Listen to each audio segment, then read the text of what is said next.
예, 안녕하십니까. 책 읽는 자유인 채널을 운영하고 있는 이선입니다.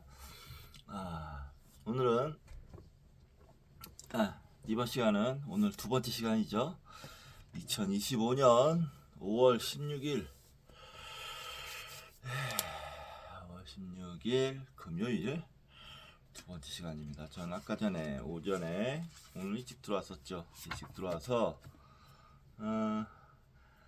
2시간 정도 제3의 침팬지 미디어북을 한 다음에 밥 먹고 너무 졸립더라고요. 양치하고 좀 잤어요. 지금 시간이 오후 5시 44분인데요. 잤습니다. 아주 개운하네요. 자고 나니까. 잤으니까 이제 또 제 할 일 공부를 하도록 하겠습니다. 자, 제가 이제 거의 매 시간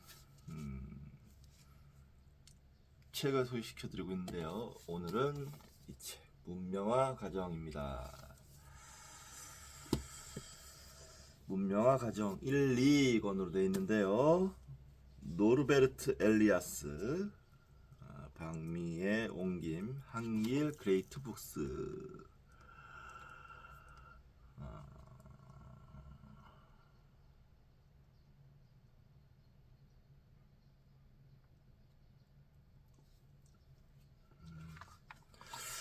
이 책이 좀 옛날 책이긴 한데 상도 받고 대단한 책인 것 같습니다. 이게 근데 좀 약간 학술적인 책이에요. 좀 그래서 제가 아마 이게 인간에 대한 이해가 생물학적 이해가 좀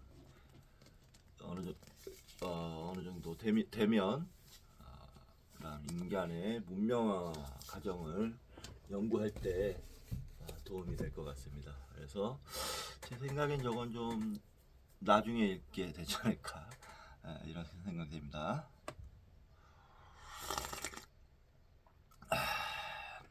예. 그리고 오늘 이번 시간은 새 책 하는 날이죠. 지난 시간에 아내를 모자로 착각한 남자 다 읽었습니다. 여러분들도 같이 아내를 모자로 착각한 남자를 읽었는데 어떻게 좀 좋으셨습니까? 저는 읽고 나니까 굉장히 좋았어요. 네, 그래서 또 이제 조만간 올리버 스택스 님의 책을 좀 적당한 책을 골라서 읽어보겠습니다. 또 조만간. 올리버 스택스는 이제 과학적인 내용도 많지만 인문 쪽에다가 놓고 제가 읽고 있으니까 자 이번에도 약간 좀 과학과 인문에 그 어디쯤에 있지만 인문으로 제가 분류를 해서 공부를 하길 할 책입니다. 자, 왜 그들만 부자가 되는가? 자, 필립 바구스, 안드레아스 마르크 바르트 두 명이 공저입니다. 배지나 옮김, 북 모먼트에서 나왔습니다. 부의 격차를 좁히는 진짜 돈의 모습. 부자가 되지 못한 것은 당신 탓이 아니다. 누구는 왜 끝없이 부를 쌓고 누구는 가난을 반복하는가? 모두 감히 입 밖에 내지 못했던 진정한 돈 이야기. 예, 제가 솔직히 말씀드리면 저 돈에 관심 많습니다. 예.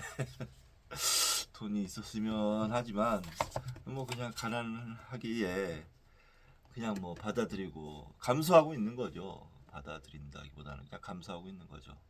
감수하고 뭐 언젠가 뭐 나도 부자 될 수 있지. 뭐 이렇게 생각을 하고 있습니다.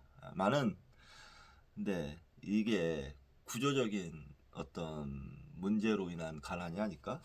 라는 생각은 안 할 수가 없어요. 많은 사람들이 열심히 삽니다. 이 책을 고른 이유도 우리 영만 형님하고 얘기하다 보면 뭐 이런저런 얘기하는데 영만 형님 정말 열심히 부지런히 성실하게 사시는 분이에요. 예. 근데 뭐 그 형님은 그 영만 형님이 가난하다고는 얘기 안 할 수 없지만 뭔가 뭐 좀 돈에 좀 쫓기듯이 사는 건 좀 불합리하다는 생각이 들었어요. 이상하다. 성실하게 사는 사람인데 근데 이게 사실은 우리 욕심의 끝이 없음 때문이 가장 큰 이유라고 저는 생각합니다. 네, 불교에서 부처님이 늘상 하는 말이 만족이 최상의 재산이다 이런 얘기가 있는데 사실 우리가 만족은 잘 못하고 있죠. 그런데 또 불구하고 사실 구조적인 이유로 많은 사람들이 이 풍요로운 세상에서 어떤 사람들은 극빈층으로 살고 또 어떤 사람들은 살만은 하지만 어떤 상대적인 가난이랄까? 상대적인 빈곤이랄까? 이런 걸 시달리기도 하고 그런 거는 우리가 잘 알고 깨어 있어야 된다고 생각해요. 예. 그래서 영만 형님하고 제가 공통적으로 재밌게 읽어볼 만한 책이 뭐가 있을까 생각하다가 이런 돈, 경제 이런 얘기를 좀 하면 좋을 것 같았어요. 그래서 영만 형님한테도 말씀드렸고 영만 형님 자 즐겁게 이 책을 함께 읽어주시기 바랍니다. 예. 자, 지은이 필리파구스 스페인 마드리드 레이 후아 카를로스 대학 교수 경제학 입문 거시경제 미시경제 오스트리아 학파의 경제이론과 방법론을 가르치고 있다. 독일 뮌스터와 스페인 마드리드에서 국민경제학을 공부했고 경제학자인 헤수스 우에르타 데소토 교수의 지도하에 디플레이션의 주제로 박사학위를 취득했다. 저서로는 유로화의 비극과 딥프리즈, 아이슬란드의 경제붕괴 등이 있다. 안드레아스 바르크 바르트, 독일 루트비히 폰 미제스 연구소 대표, 1998년 15년간 몸담았던 은행을 떠나 독립하여 금융 서비스 컨설팅 분야에서 재무 컨설턴트로 활발하게 활동 중이다. 오스트리아 국민 경제학파의 이론을 바탕으로 고객들에게 자산 설계를 하고 있다.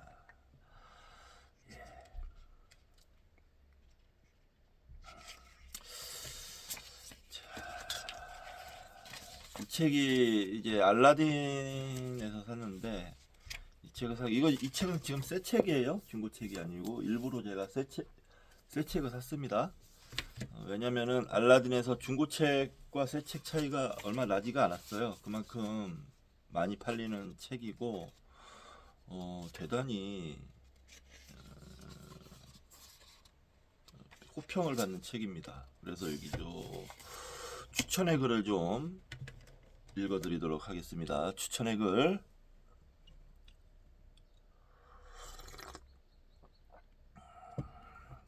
두 저자는 매우 도발적이고 의미심장한 작품 한 권을 출간했다. 그들은 각국 정부가 특유의 금융정책과 화폐정책을 이용해 다수의 이해관계를 대변하는 것이 아니라 오직 그들 자신의 이해관계와 부자계층의 이해관계를 대변한다는 사실을 명확하게 설명한다. 절대적으로 읽을 만한 가치가 있는 책이다. 마크 파버, 스위스 경제학 박사, 마크 파버 리미티드 회장. 이런 문제가 의식이 있는 것 같더라고요. 그래서 제가 고른 겁니다. 이 풍요롭고 넘쳐나는 이 시대에 과연 이 엄청난 금액 돈들은 어디로 흘러가는지 알아야 됩니다. 이젠 알 때가 됐어요.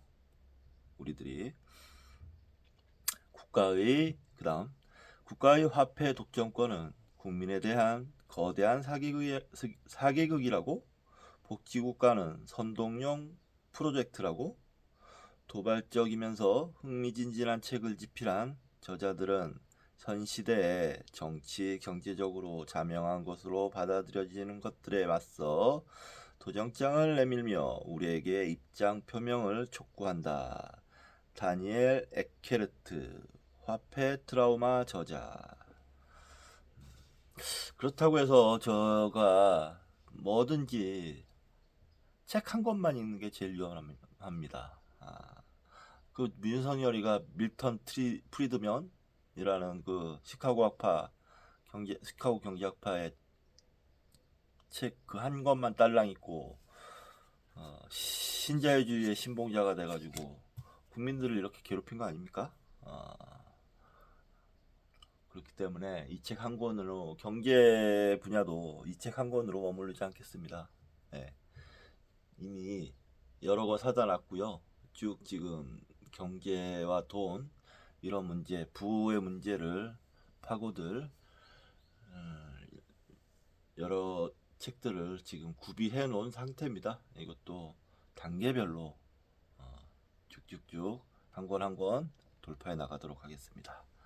자, 그 다음 점점 늘어나는 경제적 불평등과 금융위기는 정말 은행가들에게 책임이 있는 것일까?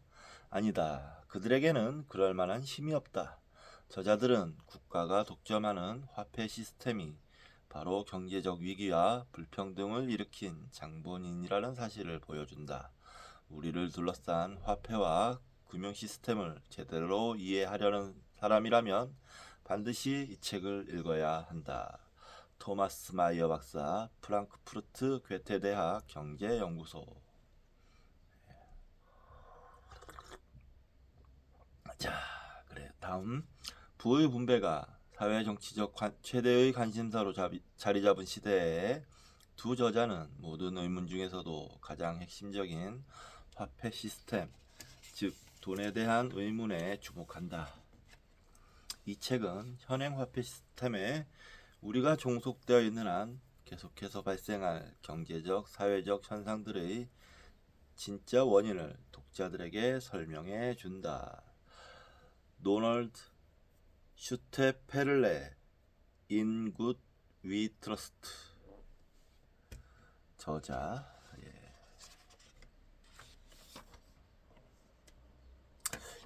현행 화폐 시스템이 어떻게 돌아가는지 정말 그 돈이 어떻게 흘러가고 어떻게 유동이 되는지 사실 잘 몰라요. 우리나라 1년 예산이 한 600조 된다고 하지 않습니까? 대략 600조라는 게 상상이 안 돼요.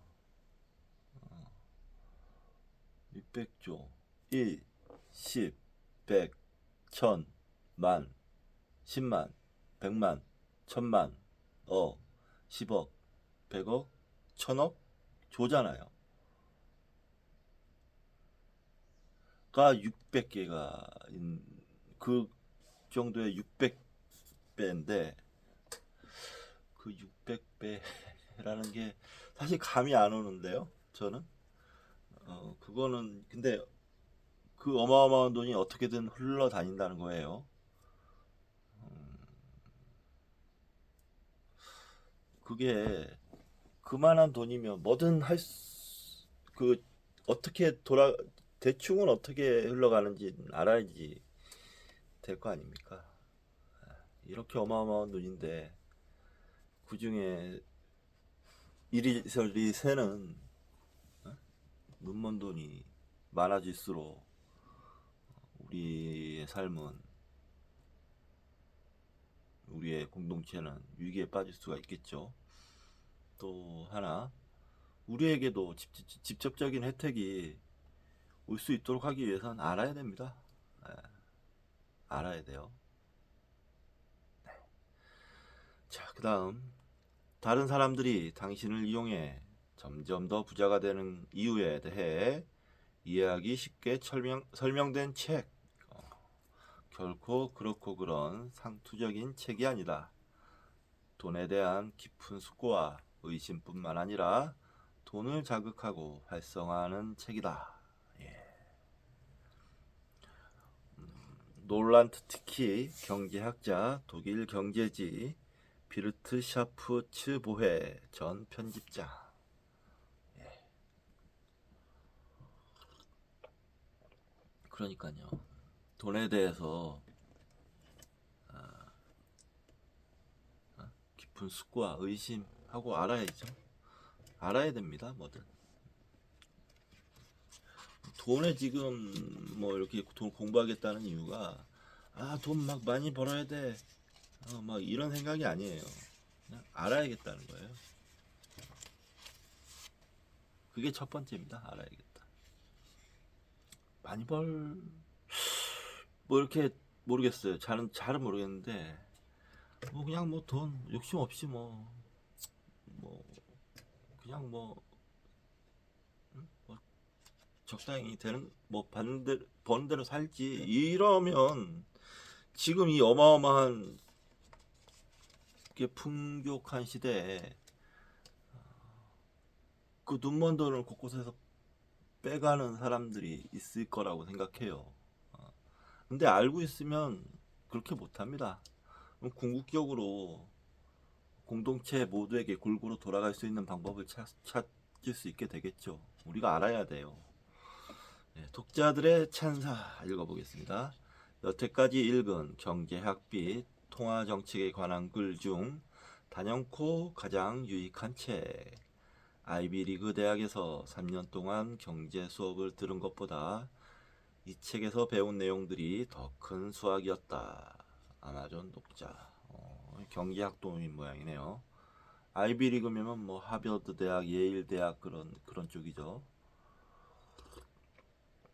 MIT 아주 뭐 좋은 대학에서 공부했던 독자가 이렇게 얘기를 합니다.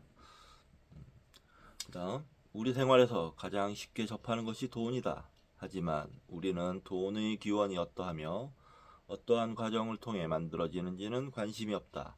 이 책은 화폐 시스템을 비롯해 빈부격차, 인플레이션, 국가 부채 등 한국 경제의 난제들에 대한 근본적 해답을 내놓고 있다.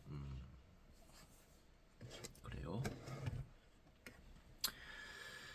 자, 그다음 이 책이 출간된 지 불과 몇 주 만에 광범위하게 입소문이 난 이유가 있다. 내가 쓰는 돈의 원천이 무엇인지, 근시안적 소비 심리가 인생에 어떠한 영향을 끼치는지 이제야 깨달았다. 그래요. 이런 걸 알아야지 된다고 봅니다. 저도. 예. 이 독자가 책을 잘 읽은 것 같습니다. 내가 쓰는 돈의 원천이 무엇인지, 근시안적인 소비 심리가 인생에 어떤 영향을 끼치는지 이제야 깨달았다. 와닿습니다. 저한테도. 저도 좀 약간 근시안적인 소비를 하는 스타일이에요. 예. 바꾸고 싶습니다. 이 책을 통해서 그런 태도를 좀 바꿨으면 좋겠어요. 다 읽고 충격을 받았다. 모든 페이지가 읽을 만한 가치가 있다. 여러 번 읽을 수밖에 없다. 이 책을 통해 더 이상 바보 취급을 당하지 않았으면 좋겠다. 대단했나 봅니다. 이분이 읽고 나서 느낌은 더 궁금해지네요. 자, 복잡한 주제를 이해하기 쉽게 설명한다. 우리가 왜 그동안 은행과 정치인들에게 분노했는지 그 이유를 알 수 있었다. 그러니까 은행 뭐 통화 정책, 환율 정책 하면 이따 복잡하고 뭐 어려우니까 뭐 몰라도 돼, 뭐 모르겠어, 알아서 하겠지 이런 식으로 되잖아요. 그런 태도는 좋지 않다라고 생각합니다. 쉽게 설명을 했다니까 잘 읽어보겠습니다. 주변에 추천하고 싶은 도서를 단 한 권 고르라면 이 책을 꼽겠다. 자, 어디 그런 가치가 있을 만한 책인지 제가 여러분들과 함께 읽도록 하겠습니다. 자, 9페이지 들어가며 더 이상 돈에 이용당하지 말라. 경제학자 놀란트 바더 1940년에서 2012년. 바더는 국가의 화폐 공급 독점권을 가리켜 인류 역사상 가장 큰 불행이라고 말한 적이 있다. 이는 매우 대담한 발언이었다. 누구도 국가의 화폐 독점권을 문제시하지 않기 때문이다. 당신은 혹시 한 번이라도 우리 사회의 화폐 시스템에 관해 의문을 가진 적이 있는가? 그런 적이 없다면 독과점의 폐해에 대해서는 생각해 본 적이 있는가? 독과점은 낭비, 비효율성, 지속적인 가격 상승을 초래한다.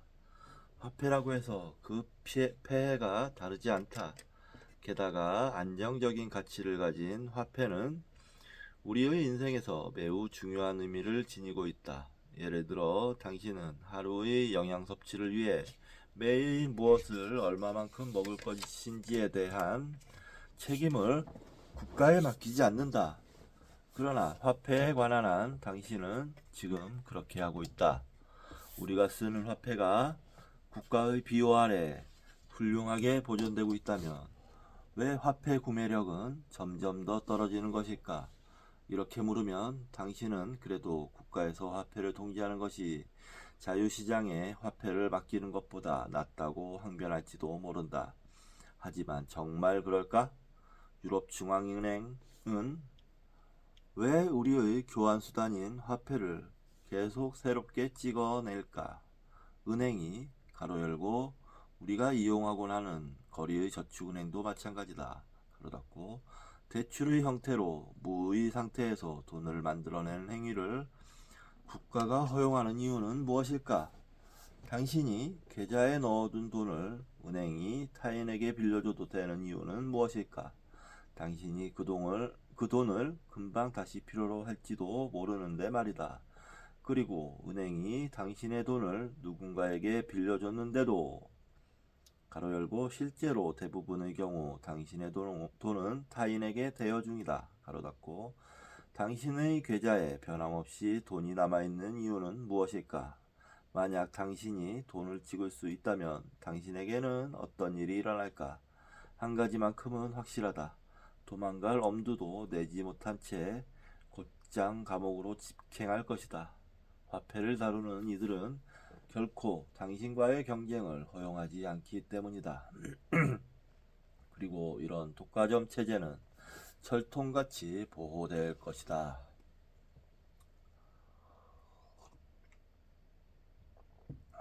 유럽중앙은행에 따르면 유로화가 도입된 이후 현금과 최대 2년 기한의 저축성 예금을 포함한 M2 통화량이 2배 정도 늘어났다고 한다. 혹시 이 시기에 당신의 통장 잔고도 2배로 늘어났는가?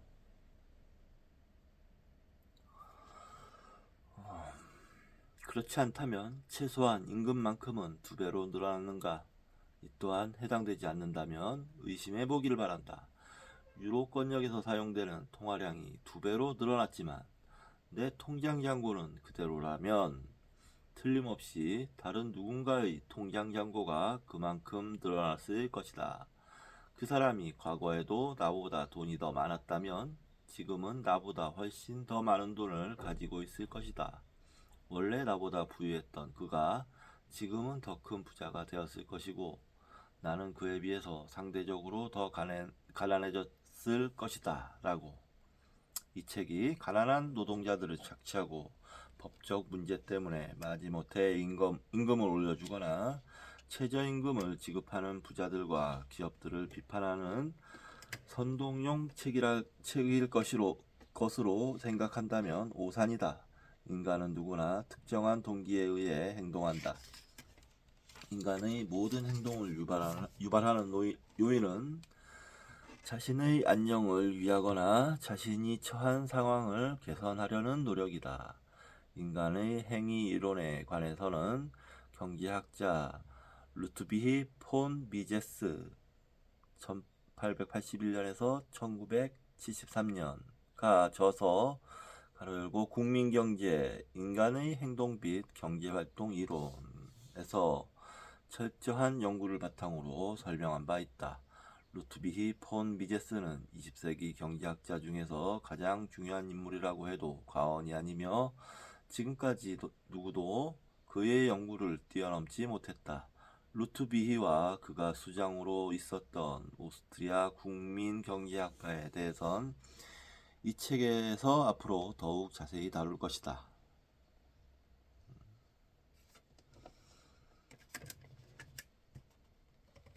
누구도 더 많은 돈, 정확히 말하면 더 높은 복지를 향한 인간의 노력을 비난할 수 없다. 그것은 지극히 인간적인 행동이기 때문이다.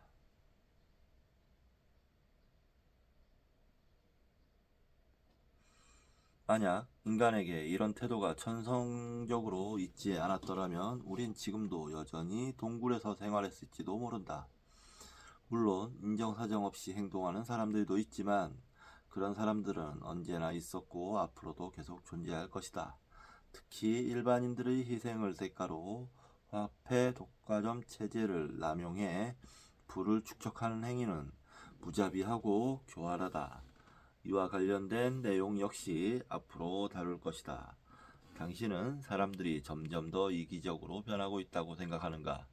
추측하건대 이런 문제에 대한 진짜 원인 또한 화폐 시스템에서 찾을 수 있을 듯 싶다. 다시 말해 빚을 내서 필요한 자금을 조달하는 거대한 복지국가의 탄생을 가능하게 한 제도인 현행 화폐 시스템에서 원인을 찾을 수 있을 것이라는 뜻이다.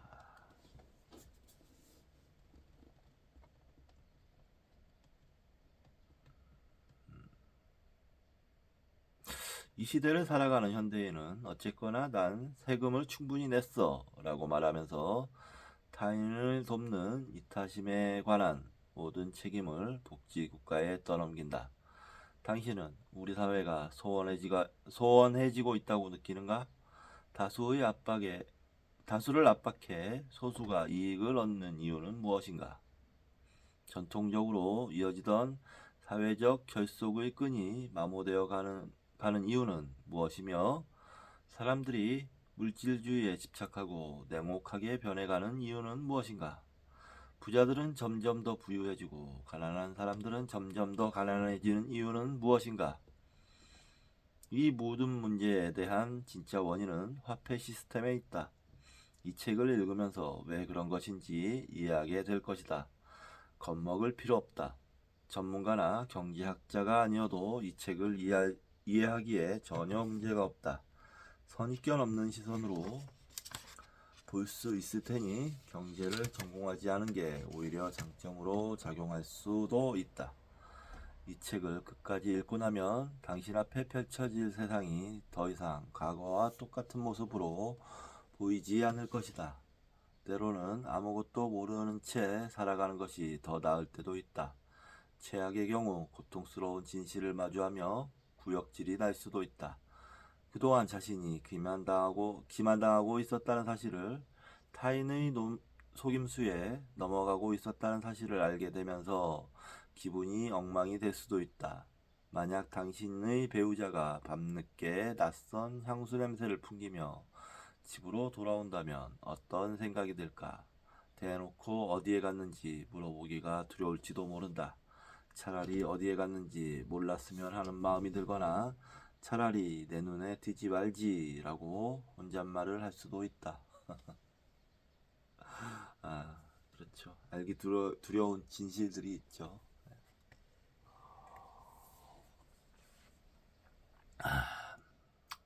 모르는 척 눈 감으면 마음 편한 그런 진실들이 있긴 있어요. 그런데 이 돈, 경제, 화폐제도라는 문제가 그런 문제인지 한번 살펴봅시다. 의심할 여지 없이 당신은 이 책을 읽으며 우리 사회에서 일어나는 잘못된 사실들을 깨닫게 될 것이다. 물론 진실을 회피하고자 책을 덮어버릴 수도 있다. 당신이 이 책을 계속 읽을 의지가 있는지 잠시 조용히 생각해보자. 당신이 지금 이 문장을 읽고 있다면 당신은 세상을 마주할 용기 있는 사람 중의 한 명이다. 축하한다. 당신은 옳은 결정을 내렸다. 화폐 시스템이 가진 부당함과 왜곡된 현상을 많은 사람이 인식할 때 비로소 개선의 희망이 생긴다. 당신은 우리 모두의 희망이다. 이 책을 읽고 나면 이제 많은 것을 다른 눈으로 바라보게 될 것이다. 양화라고 칭하는 좋은 화폐의 의미와 현재 우리가 쓰는 화폐가 악화, 즉 나쁜 화폐라는 사실을 깨달을 것이기 때문이다.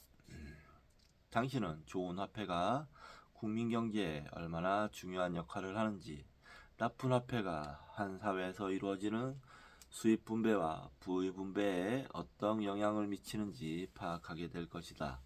그리고 국가가 화폐에 대한 통제권을 창출하는 이유와 그것을 유지하려는 이유를 알게 될 것이다. 또한 나쁜 화폐를 사용할 때 계속 경제 파탄이 일어나는 이유와 은행들이 공경에 빠지는 이유, 상품의 가격과 서비스 요금이 계속 상승하는 이유에 대해 깨닫게 될 것이다. 무엇보다 이 책은 좋은 국민경제 이론 및 학설과 나쁜 국민경제 이론 및 학설을 구분할 수 있게 도울 것이다. 따라서 우리는 이 책에서 제시하는 설명을 프랑스 경제학자 토마스 피케티가 집필한 21세기 자본에 대한 답변으로 간주하고자 한다. 피케티의 이론에 따르면 수입과 자산의 불평등이 점점 커지는 것에 대한 책임이 자본주의에 있다고 한다. 말도 안 되는 소리라고 생각한다. 그러나 전 미국 대통령 버락 오바마, 국제통화기금 총재였던 크리스틴 라가르드, 심지어 교황까지도 그의 책을 읽었다고 한다. 그래서 우리는 더 많은 세금과 조세의 부담을 지게 되었을지도 모른다. 피케티가 제안하는 것이 바로 그것이니까 말이다. 문제의 핵심인 국가, 정부, 그리고 정치와 관련해서 몇 가지 사실을 알게 될 것이다. 만약 당신이 아직도 국가를 신봉하는 사람들에 속한다면 믿음을 버리게 될 가능성이 높다. 그리고 당신이 지금까지 단 한 번도 정치인들을 믿어본 적이 없다면 지금까지 막연한 느낌에 불과했던 당신의 집착이 옳다는 증거를 얻을 것이다. 당신의 짐작이 옳다는 증거를 얻을 것이다. 또한 나쁜 화폐가 가장 핵심적인 사회 구성 단위인 가정에 이르기까지 우리 사회 내부에 존재하는 대부분의 폐해에도 책임이 있다는 사실과 그 이유에 대해 공감하게 될 것이다. 우리는 그런 사실을 수많은 국가들의 개입 때문에 알아차리지 못하고 있을 따름이다. 국가의 개입은 빽빽하게 우거진 덤불처럼 경제와 사회 내부에서 일어나는 바람직하지 않은 발전의 진짜 원인을 뒤덮고 은폐한다. 이 책을 읽으면 당신 앞에 펼쳐진 거대한 덤불이 조금씩 해체될 것이며 마침내 모든 인과관계를 분명하게 인식하고 보고 이해하게 될 것이다. 부디 흥미진진하게 배울 거리가 많은 즐거운 독서가 되기를 바란다. 필립 바구스, 안드레아 마르크 바르트.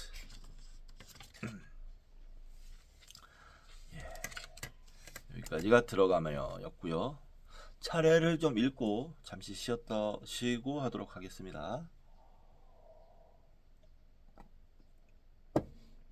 책을 읽을 때 가장 중요한 순서가 이 목차를 파악하는 겁니다.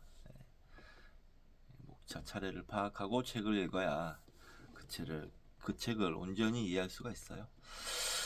자, 1장 좋은 돈은 무엇인가? 소제목들, 돈은 어떻게 시작되었을까? 대체 불가가 된 돈의 필요성, 좋은 화폐 vs 나쁜 화폐, 돈의 흑역사에서 배울 것들. 2장 누가 돈의 주인인가?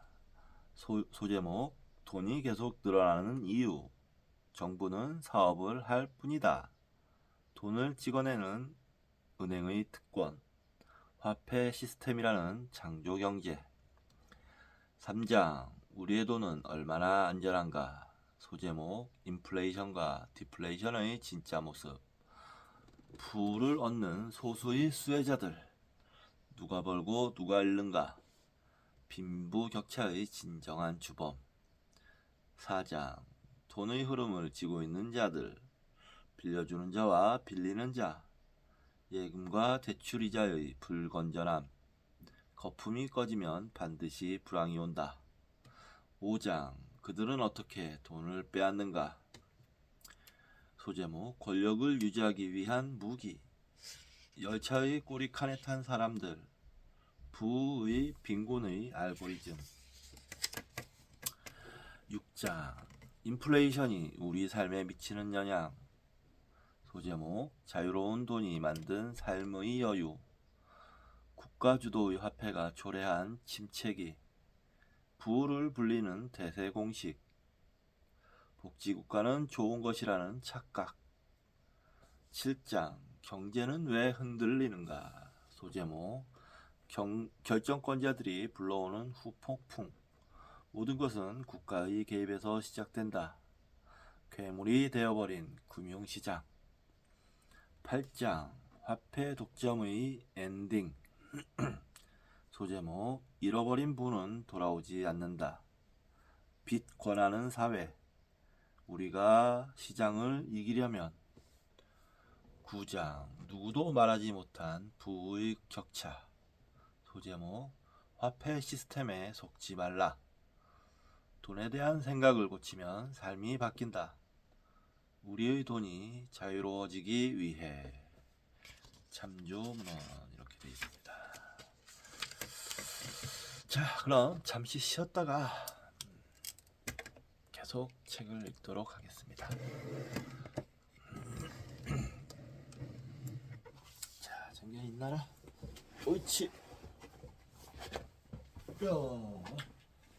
아유 다리야, 아유 다리야, 아유 다리야.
지금 밖에 비가 오고 있어요. 비가 생각보다 꽤 많이 내립니다.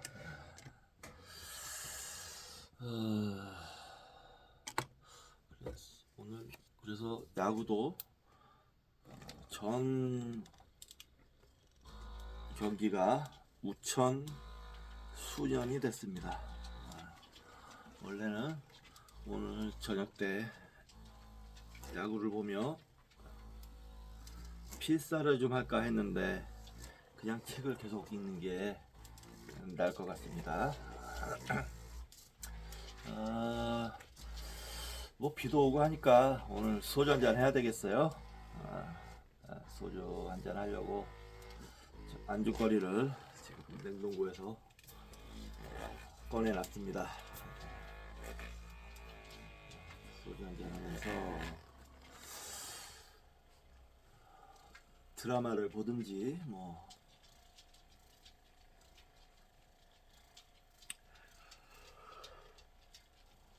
영화를 보든지 사실 이게 영화 볼 게 참 많은데 찜해놓은 영화가 많은데 못 보고 있네요.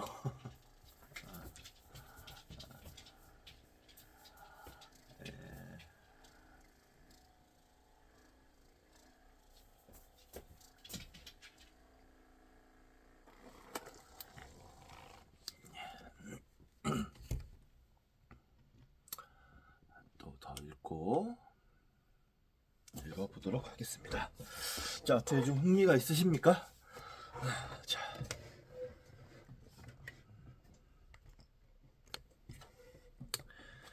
일장 좋은 돈이란 무엇인가?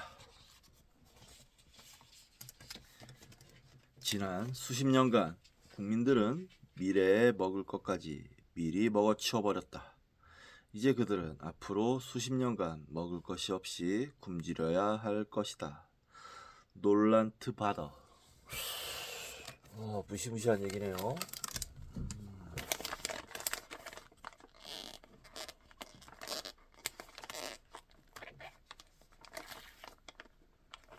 미리 먹어치웠다.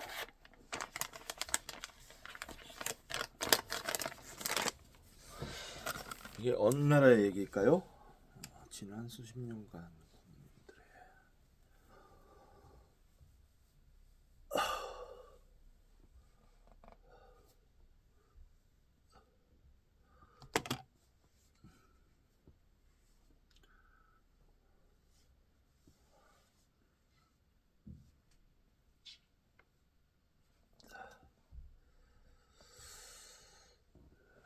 지난 수십 년간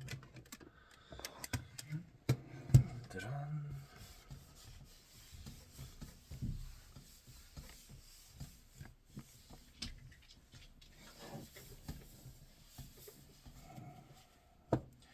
정견이 밑에 얌전히 있어. 잉? 아빠 책 읽고 나중에 밥 먹자. 아빠가 맛있는 거 줄게. 알았지?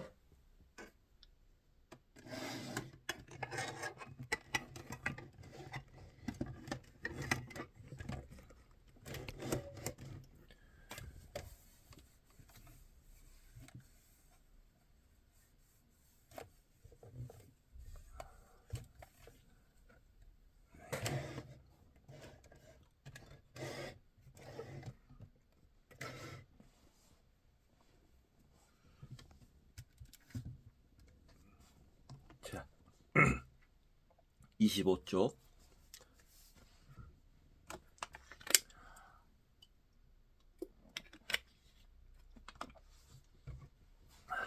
돈은 어떻게 시작되었을까?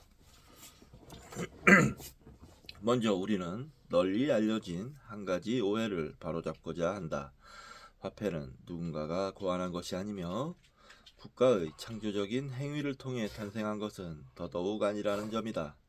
대부분의 사람은 무의식적으로 화폐가 매우 중요한 것이라는 사실을 분명하게 인지하고 있고, 그렇기 때문에 정부가 화폐 시스템을 통제하는 것이 정당하고 적합하다고 믿는다. 이는 말도 안 되는 이야기다. 잠시 현행 화폐 시스템을 잊어보자. 서문에서 우리는 현재 우리가 사용하는 화폐를 나쁜 화폐라고 명명했다. 안 돼! 안 돼! 이제 아무것도 없는 제로 상태에서 시작해보자. 가장 먼저 우리는 화폐가 처음에 어떻게 만들어졌는지 알려주는 짤막한 이야기를 들려주려고 한다. 화폐의 기원은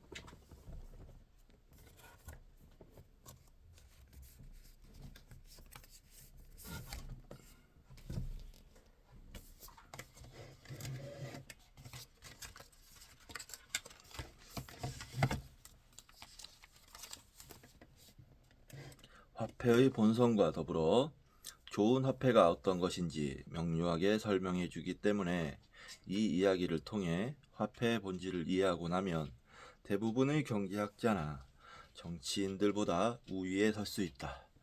화폐가 없는 사회를 상상해 보자. 그럼 사람들 사이에서 물건을 살 때나 교환하러 갈 때 어떤 식으로 진행될까? 시간을 과거로 돌려 당신이 어느 작은 도시에 살고 있다고 가정해 보자. 어느 시대에 있는지는 각자의 상상에 맡긴다. 작은 도시에서 당신의 직업은 재화공이다. 아름다운 신발들을 만들 수 있지만 안타깝게도 다른 재주는 없다. 당신의 부인 또한 특별한 재능을 갖추지 못했다. 빵을 구울 수는 있지만 솜씨가 특별히 뛰어나지는 않다.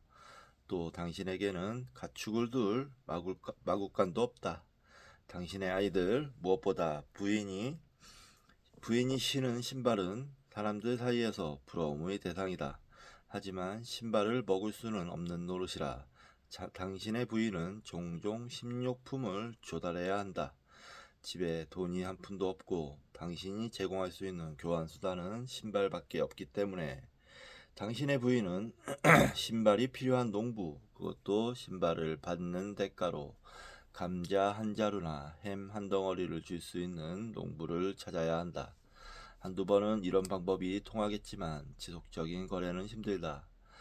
계속하다간 농부의 신발장은 금세 신발들로 채워질 것이고 당신의 부인이 신발 한 켤레와 햄을 교환하려고 다른 농부를 찾아갔을 때 교환을 거부하고 문을 닫아버릴 것이다. 혹시 눈치챘는가?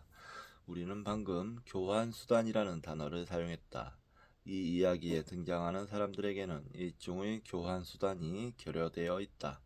그리고 이 이야기가 더 복잡해지면 우리는 도축업자, 대장장이, 미장이 등 다른 직업을 계속 생각해야 할 것이다. 진지하게 생각해보자.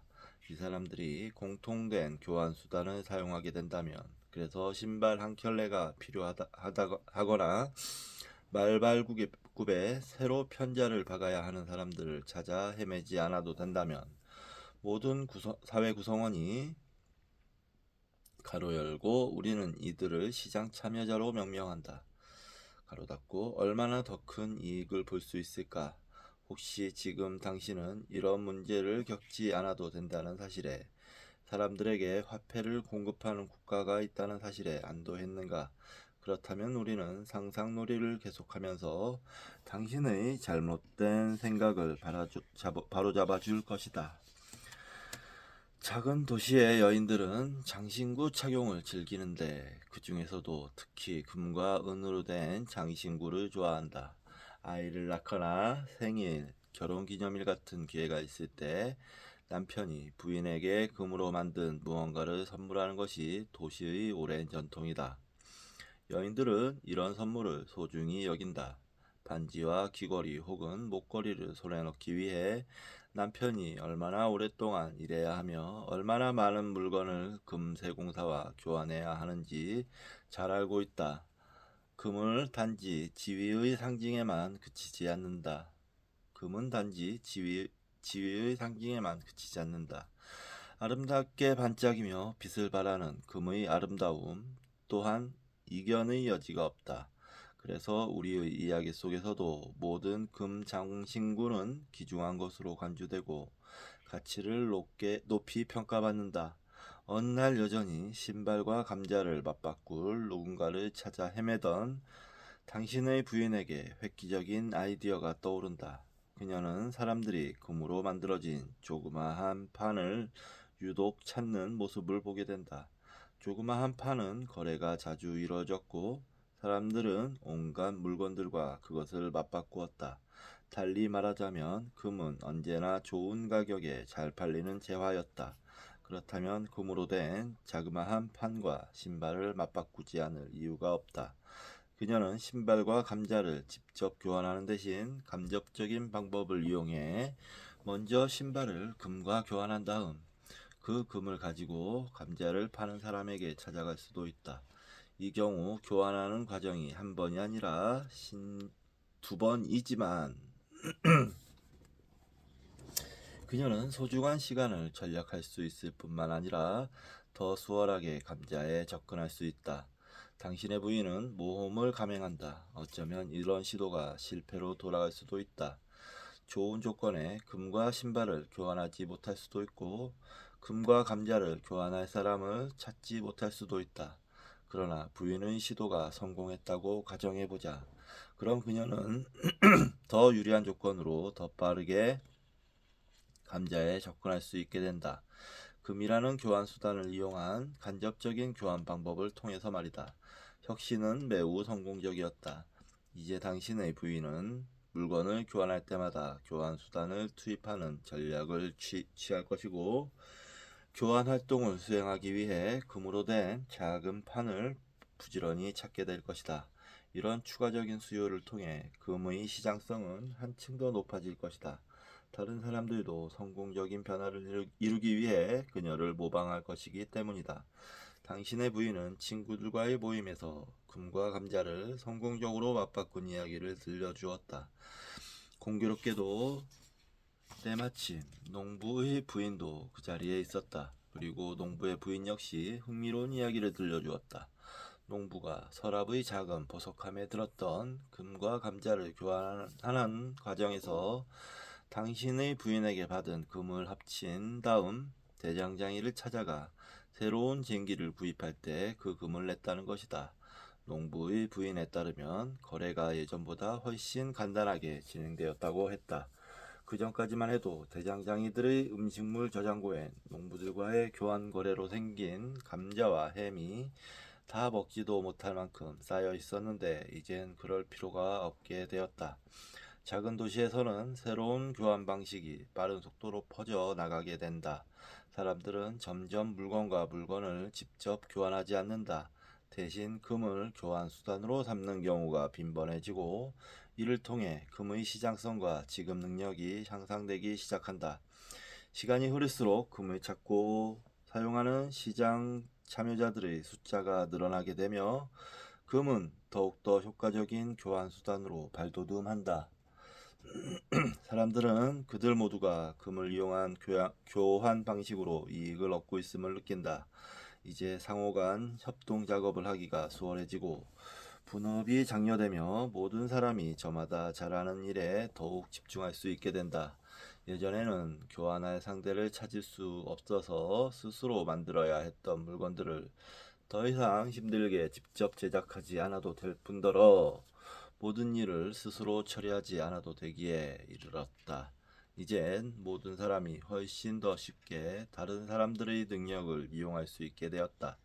과거에는 당사자들 간에 필요한 물건이나 서비스를 바로 그 자리에서 제공해 줄 때나 가능하던 일이었다. 금이라는 교환 수단의 등장 이후 분업을 통해 모두의 행복과 이익이 크게 늘었다.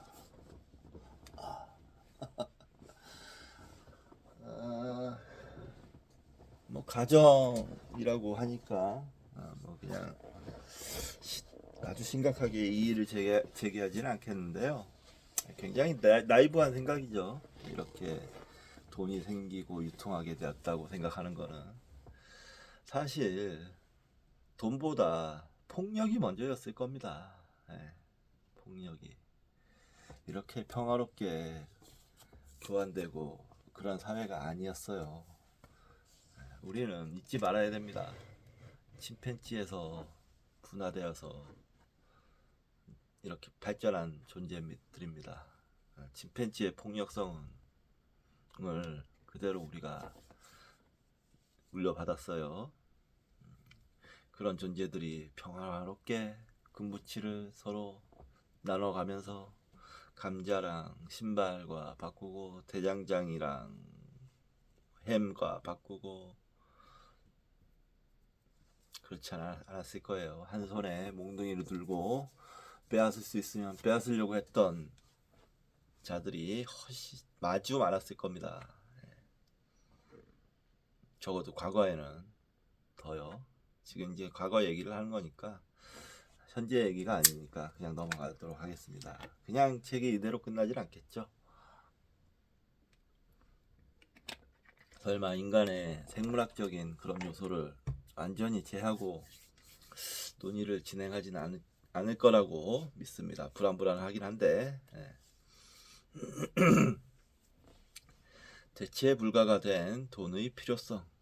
화폐 시스템이 중요한 이유는 화폐 시스템을 만드는 것이 인간의 재산과 인생 계획을 드라마틱하게 뒤흔들어 놓기 때문만은 아니다. 예전의 독일 바이마르 공화국에서 벌어진 하이퍼 인플레이션이 보여준 것처럼 화폐 시스템이 붕괴되면 사회가 전복될 수 있기 때문만도 아니다. 그렇다. 화폐가 없으면 다각도로 복잡한 사회의 분업 경제가 제대로 유지될 수 없다. 이거는 인정할 수 있죠. 화폐가 분업 경제를 이끌었다. 적어도 탄생시켰다고는 못해도 이끌었다. 분업 경제는 이제 농업혁명으로 인해서 잉여 생산물이 생기고 나서 농업 이외에 식량 생산 이외에 일을 할 수 있는 사람들이 생겨나면서 분업이 탄생했다고 총균세에서 배웠습니다.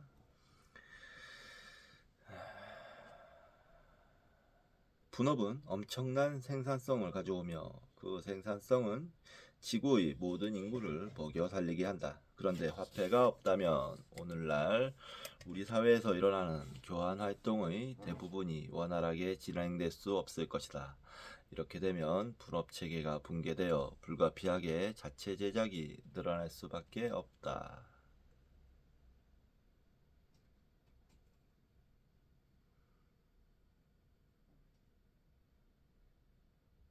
생산성 상실과 부의 상실은 상상조차 할 수 없는 일이다.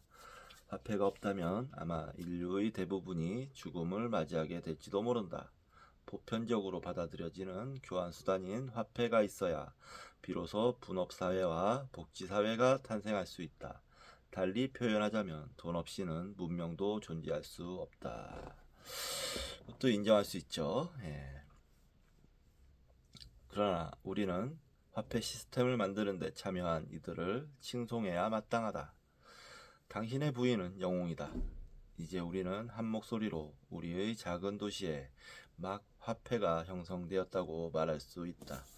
그런데 지금 혹시 국가가 여기에 관여하지 않았다는 사실, 그리고 정부가 금을 화폐로 만드는 법령을 공포하지 않았다는 사실을 눈치챘는가?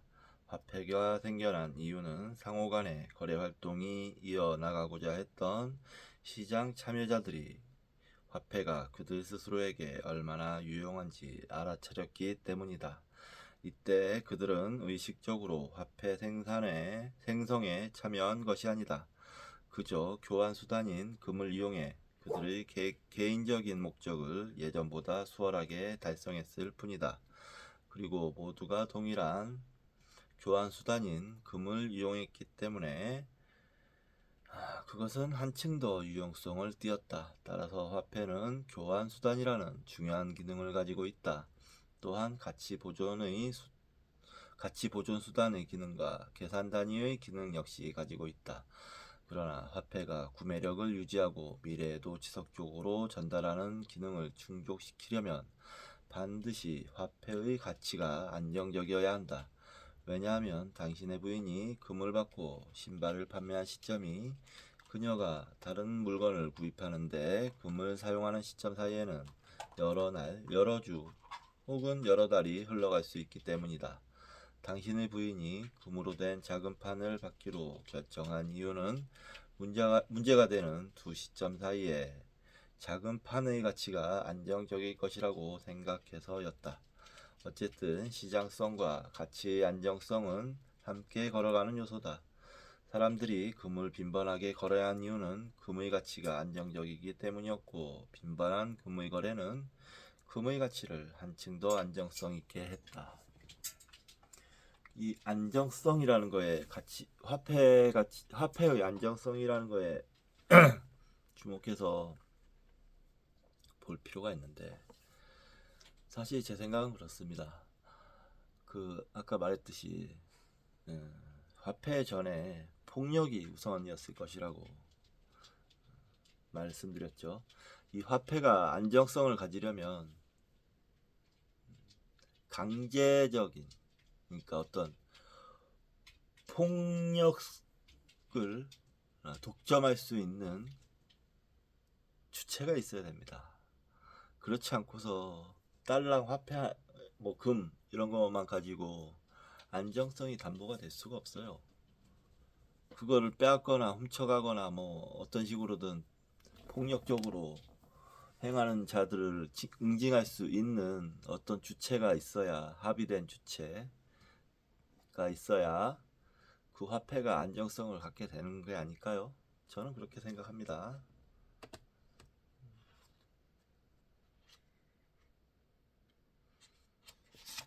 이 화폐에서 인간의 폭력성을 간과하면 논의할 수가 없습니다. 이렇게 자연스러운 방식, 국가나 정부의 개입 없이 만들어진 화폐 질서를 시장경제 화폐 질서라고 부른다. 이거는 단어만 있는 겁니다. 실제는 없고, 국가나 정부의 개입 없이 만들어질 수가 없죠. 그냥 단어만 있는 겁니다. 왜? 화폐를 운영하기 위해서는 국가가 폭력을 독점할 수 있어야 되거든요. 그렇지 않으면 화폐 질서를 운영할 수가 없습니다. 그 국가는 그래서 정의가 담보되어 있는 국가, 공동체라고 해도 좋고, 아무튼 정의가 담보되어 있어야 하는 거죠. 시장 경제 화폐 질서는 국가의 강요 없이 형성되며, 말도 안 되는 얘기죠. 시장 참여자들이 자발적으로 특정한 화폐나 서로 병행해서 쓰는 다양한 화폐에 합의한다. 자발적으로 아닐 거예요. 이것도 틀렸다고 생각합니다. 저는 역사적으로 보면 대부분 금이나 은 혹은 동이 화폐로 쓰였다. 흔히 박물관에서 오래된 동전을 본 적이 있을 것이다. 예수가 탄생하기 훨씬 이전에 만들어진 동전들 말이다. 만약 그 당시 사람들이 지폐를 사용했더라면 세월이 흘러 그중 어떤 것도 지금까지 남아있지 않았을 것이다. 설령 남았다고 해도 역사적인 가치밖에 지니지 못했을 것이다. 무수한 화폐개혁이 지폐가 가진 교환수단으로서의 가치를 0으로 만들어 버렸을 것이기 때문이다. 그럼 인류가 거듭해서 귀금속을 화폐로 선택한 이유, 그것도 국가의 화폐를 사용하도록 강요받지 않는 한 수천 년 넘게 그렇게 한 이유는 무엇일까? 시간을 거슬러 올라가 관찰하면 현물 화폐가 어느 때는 화폐가 아니라 그냥 상품이었다는 사실을 확인할 수 있다. 그런데 이 상품이 우리의 이야기에서처럼 빈번하게 거래되었기 때문에 어느 날 갑자기 국가 당국의 개입 없이 화폐 혹은 현물 화폐로 변모했다.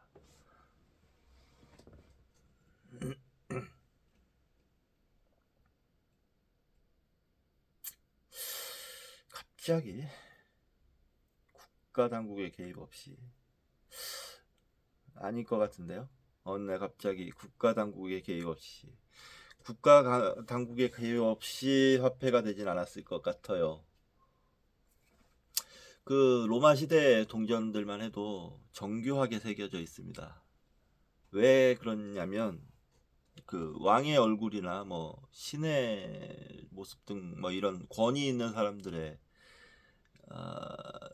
모습을, 사람이나 존재의 모습을 그려 넣었었어요. 왜 그러냐 하면 거기에 경고가 들어있는 겁니다. 이런 권위를 가진 화폐를 위조하려고 들면 너는 죽는다. 위조범들, 근데 위조 화폐범들도 많았다고 하죠, 당시에 사실. 근데 조잡했을 거예요. 국가가 통제하는 것보다. 그래서 들통나기가 쉬웠을 겁니다. 아주 처참한 응징을 했겠죠, 그런 사람들에게. 국가가 가만히 있을 리가 없습니다.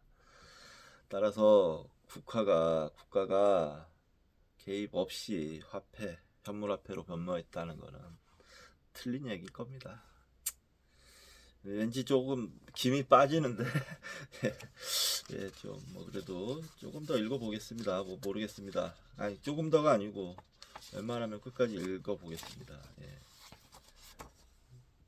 네, 현물화폐가 가로 열고 우리는 이 화폐를 좋은 화폐라고 부른다. 어떤 장점을 가졌길래 하필 금이나 은이 현물 화폐일까? 이유는 간단하다. 기금속은 양이 많지 않고 나눌 수 있고 균질적이고 저렴한 비용으로 운반과 보존이 가능하며 순도를 식별하기가 비교적 쉽다.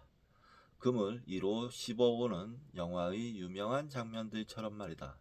또한 매우 견고하고 지속적인 동시에 집중적인 수요가 있으며 무엇보다도 임의로 양을 늘릴 수 없다. 좋은 화폐 vs 나쁜 화폐. 좋은 화폐를 일단 금이라고 가정하겠다. 자, 좋은 화폐를 사용하는 국민 경제에서는 새로운 금이 추가로 발견될 때만 통화량이 증가한다. 금을 채굴하려면 번거롭고 수고로운 절차를 거쳐야 하는데 금의 가장 큰 장점이 바로 이것이다. 인류 역사상 채굴된 금의 양은 신규 생산량에 비해 어마어마하게 많다. 예를 들어 밀 같은 다른 상품들과 달리 해마다 채굴되는 금은 소비되어 사라져 버리는 것이 아니라 지속적으로 축적된다. 지난 150년 전 세계의 금 양은 해마다 약 2% 정도씩 증가했다. 이건 결코 많은 양이 아니다. 그뿐만 아니라 이런 증가율은 안정적이고 지속적으로 유지되어 왔다. 반면 현재 우리의 화폐 시스템에서 유통되는 통화량의 증가 비율은 안정적이지 않다. 유럽 중앙은행이 제시한 자료에 따르면 유로화가 도입된 이후 M3 통화량이 자그만치 연간 12%나 늘어난 해도 여러 번 있었다.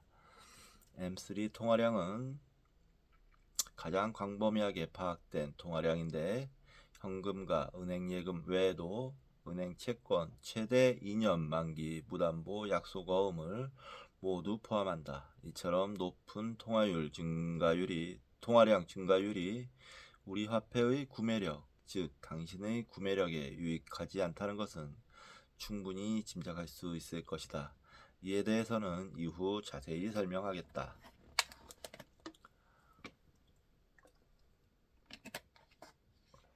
이제 좋은 화폐가 어떤 것인지 명확해졌을 것이다. 짐작했겠지만 좋은 화폐가 있다면 나쁜 화폐도 존재한다. 먼저 화폐에 대해서 꿰뚫고 있다고 자부하는 전 독일 연방은행 총재 앤스 바이트만 박사의 말에 주목해보자. 1912년 9월 그는 한 강연에서 이렇게 말했다. 현재 우리가 지폐와 동전 형태로 가지고 다니는 유로화는 더 이상 현물화폐와 아무런 관계가 없다. 1971년 미국의 달러와 금의 결합체제가 파기된 이후 금 보유고에 대한 소급적인 종속성은 존재하지 않는다. 요약하자면 지금의 화폐는 더는 실물 자산의 뒷받침을 받지 못한다. 지폐는 그저 인쇄된 종이장에 불과하다. 여러분 중에 전문가들은 유로화가 사실상 면직에 지나지 않는다는 것을 잘 알고 있다.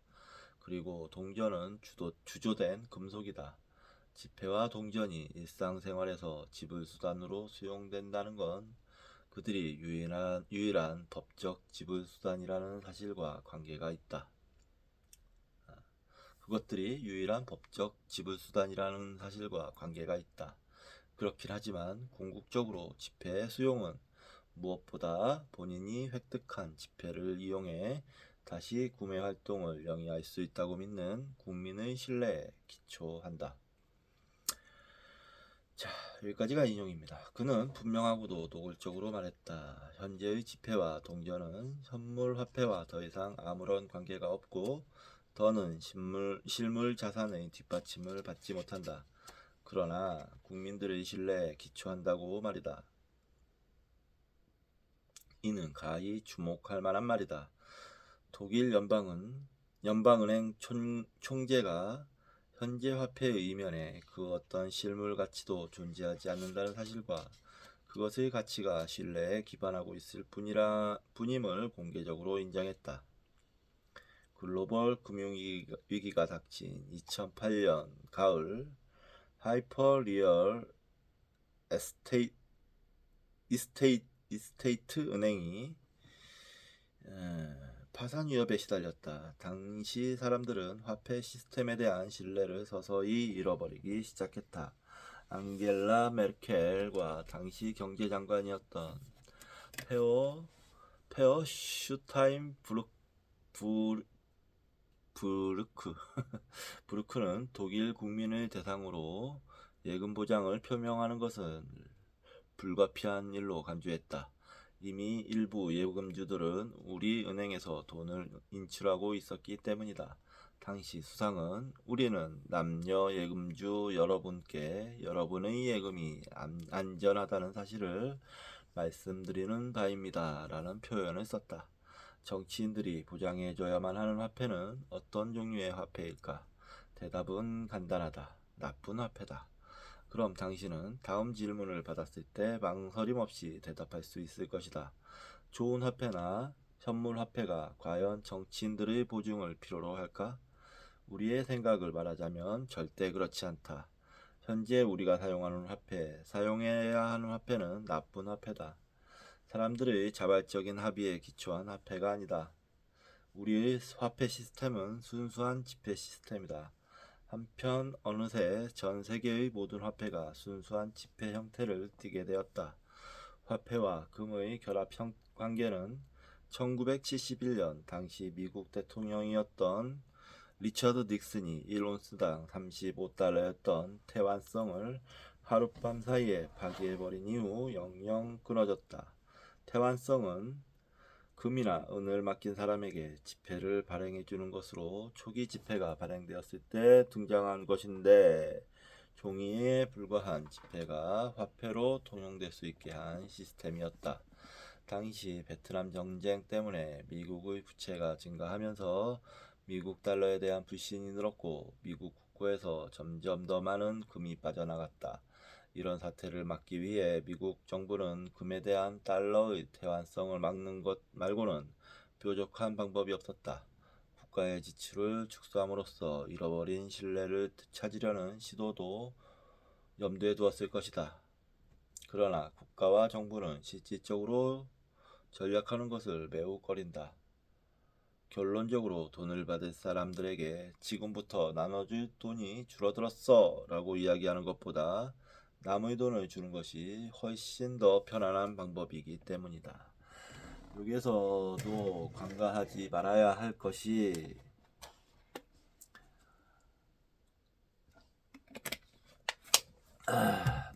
요 달러가 태환성, 그러니까 금이나 은으로 교환해 줄 수 있는 형태의 화폐였다가 이렇게 리처드 닉슨이 하룻밤 만에 그냥 그런 제도를 폐지한다 라고 하면서 이 금 태환성을 없애버렸는데, 이렇게 미국이 할 수 있었던 거는 군사력 때문입니다. 압도적인 군사력. 예. 그렇지 않고는 가능한 일이 아니죠. 예를 들어서 저기 어디 약소국가, 뭐 적절한 예가 될지 모르겠지만 약소국가 어디 있냐, 아무튼 뭐 약소국가가 이랬다고 합시다. 돈 없어 배째. 그럼 그 나라는 털릴 겁니다. 그냥 자연 자원부터 해가지고 모든 걸 털릴 거예요. 강대 그 채권자 강대국들에 의해서. 이걸 그런 점을 간과해서는 안 됩니다. 봅시다. 어떤 얘기를 하는지. 살짝 이게 좀 불안불안하면서 실망스러운데요. 다시 돌아가서 국가는 화폐 통치권, 즉 화폐 생산에 대한 독점권을 보유하고 있다. 그런데 독점 체제는 나쁘다. 적어도 소비자들에게는 그렇다. 하지만 독점 체제를 구축한 장본인들에게는 그렇지 않다. 소비자들은 다른 모든 상품에 관해 어떤 생산자 한 명이 독점 체제를 만들면 비난하지만 우리가 쓰는 화폐에 대해선 누구도 그렇게 하지 않는다. 지금까지 단 한 번이라도 화폐에 대한 결정권을 국가가 쥐고 있는 이유에 대해 의문을 가진 적이 있는가? 이게 국가의 폭력 독점권 때문에 그렇습니다. 저는 이런 의문은 있었어요. 그걸 뭐 좀 당연하게 생각했던 축입니다. 국가가 있는데 그 무지막지한 막강한 폭력을 독점할 수 있는데 경제의 근간인 돈을 만들 수 있는 돈을 독점하지 않고, 부의 근간인 돈을 독점하지 않고 뭐 시장 경제처럼 경쟁에 의해서 돈을 또 만들고 할 수 있도록 하자고요? 누가 그렇게 할까요? 어떤 국가가? 어떤 국가가 아이고 예 나눠 먹어야죠. 그럴까요? 그 막강한 폭력을 갖고 있는 무력이라고 하겠습니다. 무력을 갖고 있는 국가가 그런 건 없습니다. 그래서도 안 됩니다. 내전이 벌어집니다. 내전이 그렇게 되면 당연히 내전 벌어지겠죠. 대부분 그렇지 않을 것이다. 국민을 대상으로 정치인에 대한 신뢰도를 조사해 보면 결과는 대체로 처참하다. 2013년 독일의 설문조사 기관 엠니트에 따르면 독일 국민의 3분의 2가량이 정치인들을 신뢰하지 않는다. 그런데 신뢰할 수 없는 이들에게 우리가 사용하는 화폐의 책임을 최종적으로 양도하다니 흥미로운 일이 아닐 수 없다. 달리 방법이 없기 때문입니다. 달리 방법이 없기 때문입니다. 그래서 우리가 바라는 건 정부가 정의로워지기를 추구하는 거죠. 그것밖에 방법이 없으니까. 아이고, 좀 모르겠습니다. 이게 좀 더 읽어보겠습니다. 그냥 계속 읽겠습니다. 보면서 비판할 거는 저는 전에도 책 읽으면서 비판할 점들은 비판했어요. 굉장히 심하게 비판한 적도 있습니다. 지금 약간 딱 그런 식의 비판으로 넘어갈랑 말랑 하고 있습니다. 예. 정치인은 전혀 신뢰하지 않으면서 그들이 우리에게 제대로 된 화폐를 제공해 준다고 믿고 있으니 말이다. 사실 위기에 다가올 때면 사람들은 화폐에 대한 신뢰를 잃어버리기 시작한다. 하지만 예금이 안전하다고 말하는 정치인들의 말은 믿는다. 이것도 역시 달래 방법이 없기 때문입니다. 만약에 이 저자들이에게 야생의 상태라고 치고 모든 게 조건이 다 똑같은 상태에서 뭐 정부든 뭐든 몽둥이든 총이든 칼이든 뭐든 들고 가서 빼앗으려고 든다. 이 사람들이 이런 얘기하면 안 뺏기겠습니까? 날 것을 생각해야 됩니다. 날 것을. 이 문명에 이 겉으로 화려해 보이지만 이 문명의 기반에 저변에 있는 날 것, 생물학적 본능에서 비롯된 그런 것을 생각해야 됩니다. 자, 돈의 흑역사에서 배울 것들. 오늘날 인류는 믿을 수 없을 정도로 뛰어난 기술력을 보유하고 있다. 로봇이 탑재된 궤도 선외 우주선을 화성에 보내고 거의 모든 사람이 스마트폰을 소유하면서 지구 반대편에 있는 이들과 소통한다. 또 병원에서는 기증받은 심장을 일상적으로 이식한다. 마우스 클릭이나 스마트폰 터치 한 번이면 온라인에서 수많은 물건을 주문할 수 있고 다음날 집 앞으로 배송된다. 그럼에도 화폐 제도에 관한 한 우리는 한결같이 이성을 차단하는 것 같다. 화폐 제도의 배후를 한 번이라도 꼼꼼히 따져보지 않고 정치인들에게 전적으로 맡긴다. 기한 내에 공항 하나를 완공할 능력조차 없어 보이는 사람들에게 우리의 화폐 제도를 맡기고 있는 것이다.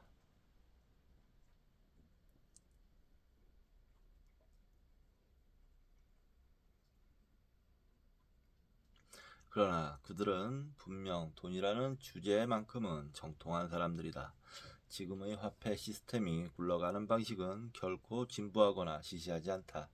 그렇지만 의도적으로 켜놓은 무수한 등불에 가려져 있어서 평범한 국민은 화폐 시스템의 정확한 방식을 파악하지 못하고 있고 문제 삼지도 않는다.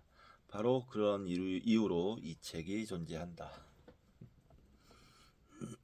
경제학자 루트비 폰 미제스의 제자이자 노벨상 수상자인 프리드리 하이에크 1899년에서 1992년은 이미 1970년대에 국가가 화폐를 다뤄온 역사가 끝없는 기만과 사기의 역사라고 설명했다. 화폐 시스템이 제 기능을 발휘하기 위해 반드시 국가가 간섭할 필요는 없다. 합법적인 지불 수단을 마련하는 것이 필요하고 중요한 일이라는 말은 한마디로 거짓이다.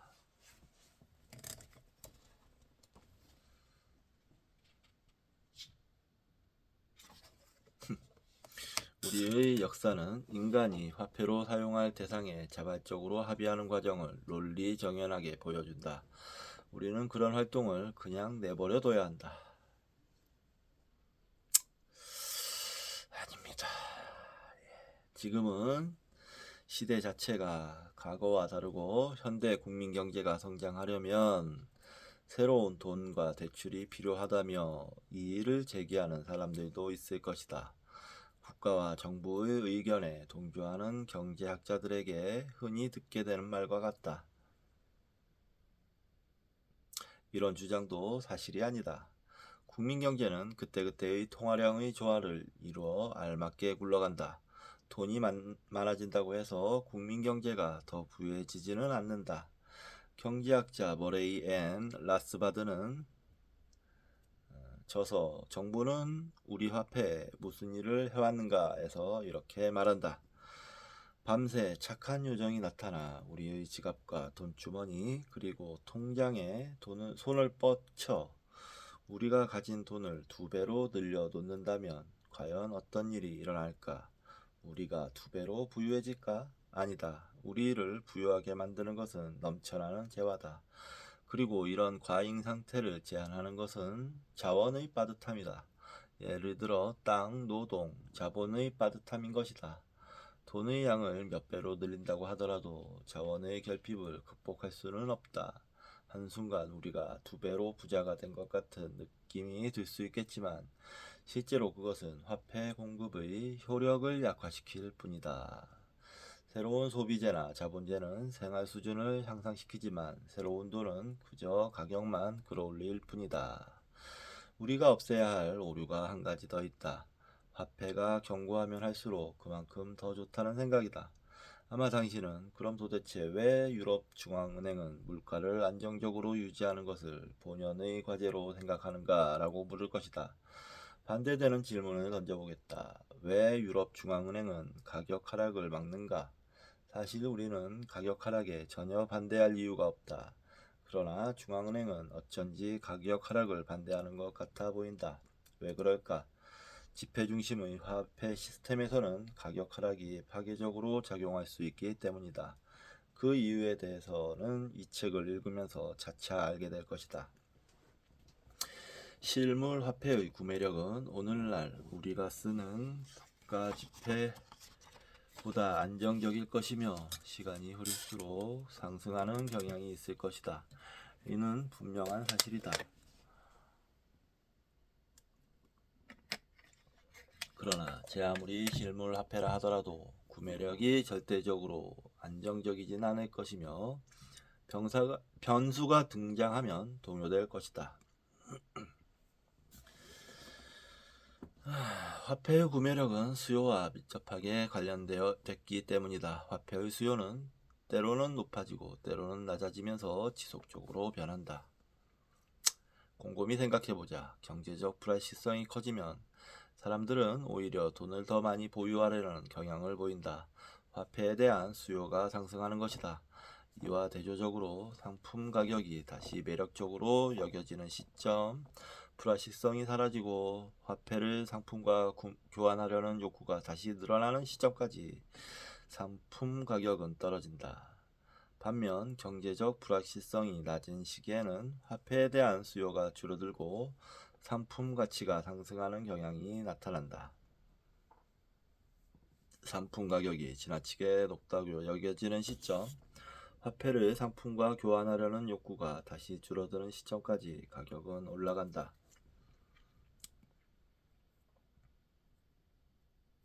가격은 오직 이런 방식을 통해 신호 효과를 발휘할 수 있다.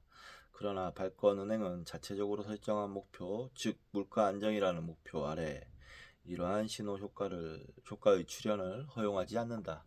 발권은행이 추구하는 것은 물가 안정이라는 허상을 만들어서 지폐의 지속적인 구매력 상실을 알아차리지 못하도록 만드는 것이다.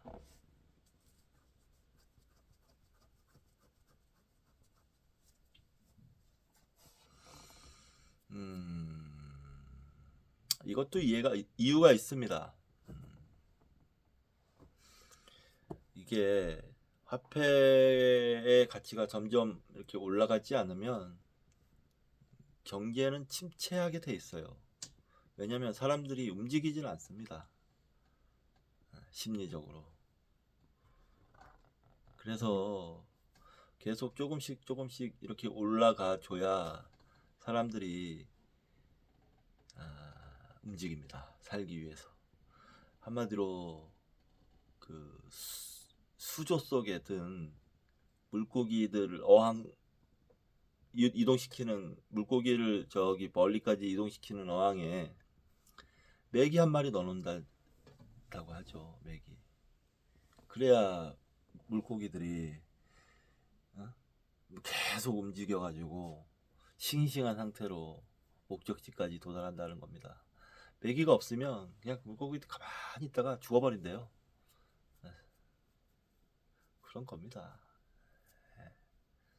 미래는 언제나 불확실하다. 다만 불확실성이 강해지고 약해지는 시기가 존재할 뿐이다. 오직 그런 이유 하나 때문이라도 돈을 보유하는 일은 전적으로 필요하다. 일장에서 당신의 마음을 조금이라도 움직일 수 있었으면, 그래서 지금까지 익숙했던 대상의 배후를 파고들도록 만드는데 성공했으면 하는 것이 우리의 바람이다. 진짜 조금 실망이네요. 수준이 낮아요.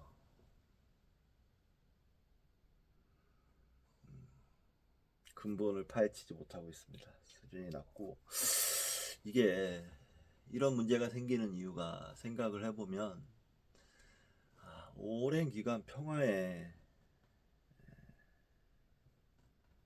평화 속에서 문명이 성장만 한 시기가 길어지면 이런 사람들이 나옵니다.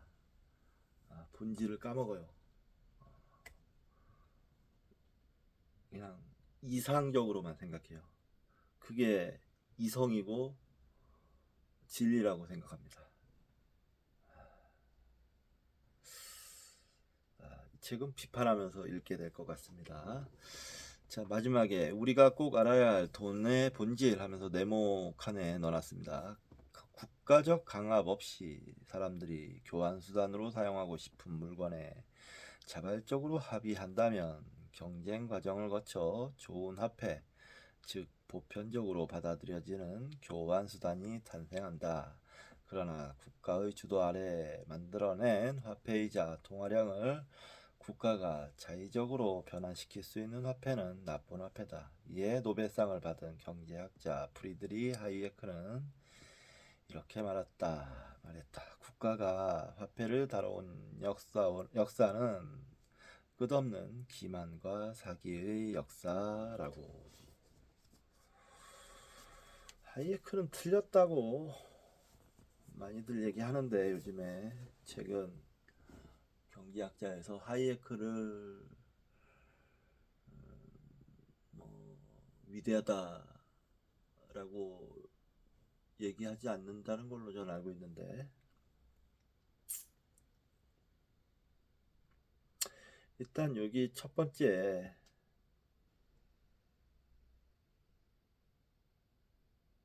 국가가 강압 없이 사람들의 교환수단을 사용하고 싶은 물건에 자발적으로 합의한다면 경쟁 과정을 거쳐 좋은 화폐, 즉 보편적으로 받아들여지는 교환수단이 탄생한다. 어떻게요?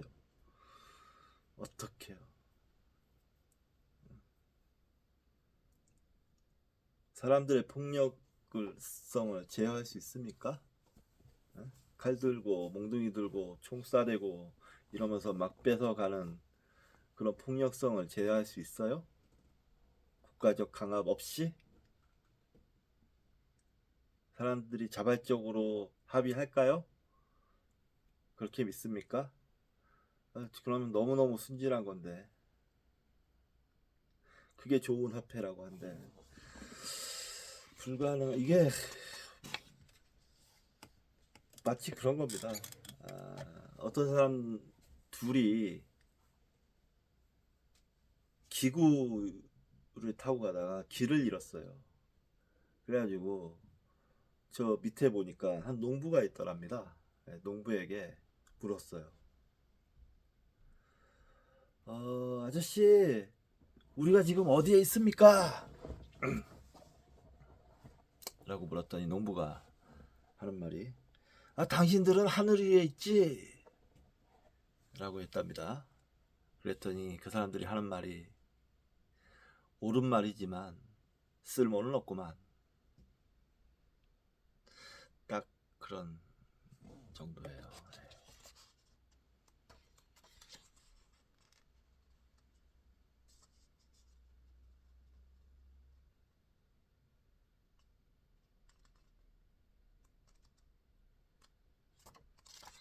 딱 그런 정도의 얘기를 하고 있습니다. 자, 이번 시간은 여기서 마치도록 하겠습니다. 다음 시간에 뵙겠습니다.